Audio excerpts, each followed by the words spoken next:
Hi friends, எல்லாருக்கும் வணக்கம். So இன்றைக்கி ஒரு சூப்பரான டிப்ஸ் தான். என்ன அப்படின்னா, எல்லோரும் நினைக்கிற ஒரு விஷயம் என்னது அப்படின்னா, அஃப்கோர்ஸ் நானும் சேர்ந்து தான் நினைப்பேன். இது என்னது அப்படின்னா, நம்ம வந்து இப்போ ஞாயிற்றுக்கிழமை ஆயிடுச்சு அப்படின்னா, நம்ம வந்து திங்கக்கிழமைலேருந்து இனிமேல் ஒழுங்காக படிக்கிறோம்ப்பா, எந்த ஒரு இது இல்லாமல் ஒழுங்காக படிக்கணும் அப்படின்னா, திங்கக்கிழமை ஆனவுடனே திங்கக்கிழமை செவ்வாய்க்கிழமை கரெக்டாக படிப்போம்.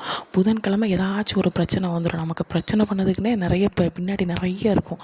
அவ்வளோ ப்ராப்ளம்ஸ் வந்துடும். ஒன்று யாருக்கா உடம்பு சரியில்லாமல் போயிடும் ஃபேமிலியில், இல்லை நமக்கு உடம்பு சரியில்லாமல் போயிடும், இல்லைனா வீட்டில் அதிகமாக இருக்கும் ஒர்க்கு, அப்புறம் இல்லைனா ஏதாவது ஃபங்க்ஷன் வீடு வந்துடும். அப்புறம் ஒரு 2 நாள் அப்படியே போயிடும். அப்போ புதன்கிழமை வியாழக்கிழமை அப்படியே போயிட்டுனா அப்புறம் வெள்ளிக்கிழமை ஒரு நாள் தான் இருக்குது. சரி, வெள்ளிக்கிழமை ஒரு நாள் தானே இருக்குது, சரி ஓகே, வெள்ளி சனி ஞாயிறு 3 நாள் லீவ் விட்டுட்டு மறுபடியும் ஞாயிற்றுக்கிழமை திங்கக்கிழமை இருந்து நம்ம கரெக்டாக ஆரம்பிப்போம்னு சொல்லிட்டு இந்த மாதிரி மெத்தடில் நிறைய பேர் சிக்கிப்போம்.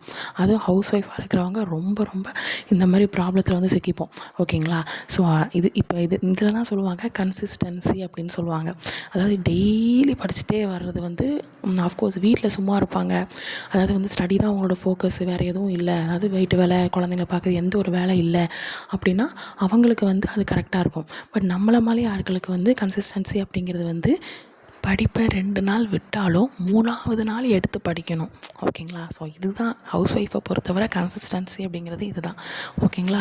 ஸோ டெய்லி நம்மளால் படிக்க முடியலனாலும் அட்லீஸ்ட் ஒரு மணி நேரங்கிறதாவது நம்ம டைம் கொஞ்சம் தூக்கத்தை 7 மணி நேரம் தூங்குறீங்கன்னா 6 மணி நேரம் 5 மணி நேரம் தூங்கி 1 மணி நேரம் 2 மணி நேரம் கம்மி பண்ணிக்கோங்க. ஓகேங்களா? ஸோ 6 மணி நேரம் தூங்கலாம், ஒரு பிரச்சனையும் இல்லை.